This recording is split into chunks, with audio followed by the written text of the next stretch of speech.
Oi, gente. Bom dia. Bom, vamos dando continuidade aqui, né? Eu pedi pra vocês fazerem aquela tarefa referente aos 5 reinos. Esse capítulo 3, ele é bem enxuto, tá? Ele só traz a introdução. Lembrem que eu falei pra vocês na semana passada. Qual é a finalidade, qual a função de classificar os seres vivos? Organização. Da mesma maneira que você vai no mercado, tá dividido os produtos que você está procurando em setores dentro de um mercado, na sua casa, tem setores diferentes, né? Tem a cozinha, tem a sala, tem o lugar onde colocar os CDs, tem o armário para colocar as roupas. Da mesma maneira, a classificação ela vem para isso, para organizar. Então, relembrando que isso foi falado na última aula. E aí, tem algumas atividades para vocês fazerem já nessa primeira e na segunda aula, tá?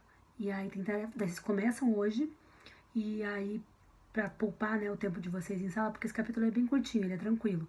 Sigam as orientações que estão no roteiro, que tá lá tarefa, atividade, as páginas que vocês têm que ler para fazer os exercícios.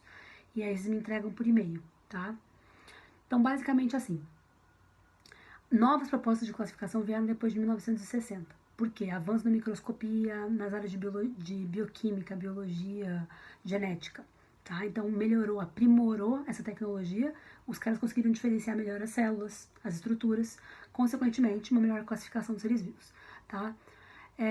Como é que se dá esse agrupamento? Qual que é o critério estabelecido para dividir esses seres vivos assim, nessa organização? História evolutiva, o tipo celular, lembrando eucarionte, procarionte. Procarionte, menos desenvolvido, as bactérias, como é que era a característica da célula das bactérias? Né? Aquele citoplasma não muito bem organizado, as organelas soltas, o conteúdo genético no meio. Eucariontes são células mais organizadas.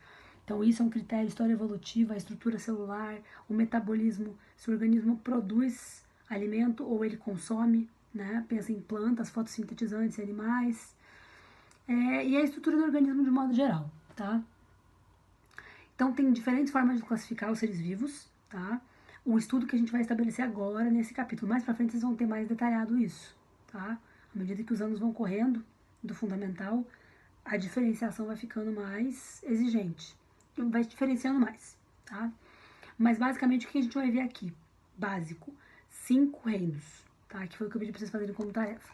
Então vocês viram, ó, reino dos vegetais. Quem são os vegetais? São pluricelulares, são eucariontes, que são o quê? Células um pouco mais estruturadas, né? Núcleo, citoplasma, membrana celular. No caso, os vegetais têm até parede celular, né? Heterotróficos. Então, os vegetais são o quê? São heterotróficos, são autotróficos, fotossintetizantes, né? Autotróficos, produz o próprio alimento, né? Então, são produtores.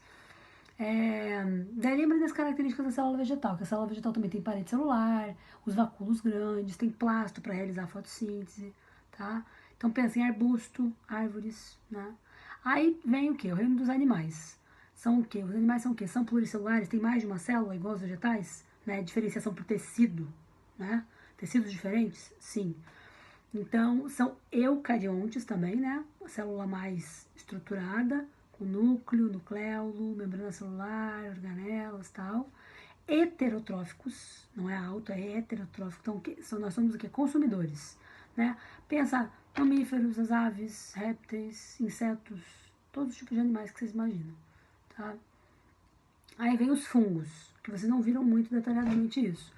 Então, os fungos, eles são eucariontes também, tem essa célula mais organizada, né? Mais não é evoluída, tá melhor estruturada, né? Como a gente tá falando. Podem ser pluri ou unicelulares, tá? Você pode ter um fungo unicelular, tipo leveduras, como podem ser pluricelulares. Quando elas se arranjam em várias células, elas já formam hifas, que vocês vão ver mais detalhadamente mais pra frente. Como é que esses animais se alimentam? Porque eles não são fotossintetizantes, tá? Não são iguais às plantas, né? E algumas algas. Eles fazem o quê? São tipo decompositores, que a gente chama. Porque eles utilizam o quê? Eles se alimentam absorvendo nutrientes de matéria orgânica, tá? Então, absorvem matéria orgânica. Reino dos prototistas. Aí entra quem? As algas e os protistas. Então, por isso que foi estabelecido esse reino para ambos. Prototistas, tá? Então, eucariontes também, célula melhor organizada, né? São muito diversificados. Por quê? Por que a gente fala isso? Então, tanto eles podem ser pluricelulares, simples, tipo, né, tem mais de uma célula, né, esse organismo, esse ser vivo tem mais de uma célula, mas é uma célula simples, são simplificados. Ou unicelulares. E aí podem ser tanto produtores como consumidores. Eu coloquei no roteiro para vocês assim, ó, protozoários, por exemplo. Protozoários pertencem ao quê? Protistas, que está dentro do reino dos prototistas, junto com as algas. O que acontece que nos protistas, os protozoários geralmente são o quê? Parasitas. Os protozoários geralmente são parasitas. E as algas, elas são o quê? Então, o parasita ele se alimenta de outro animal. Então ele já é o quê? Heterotrófico.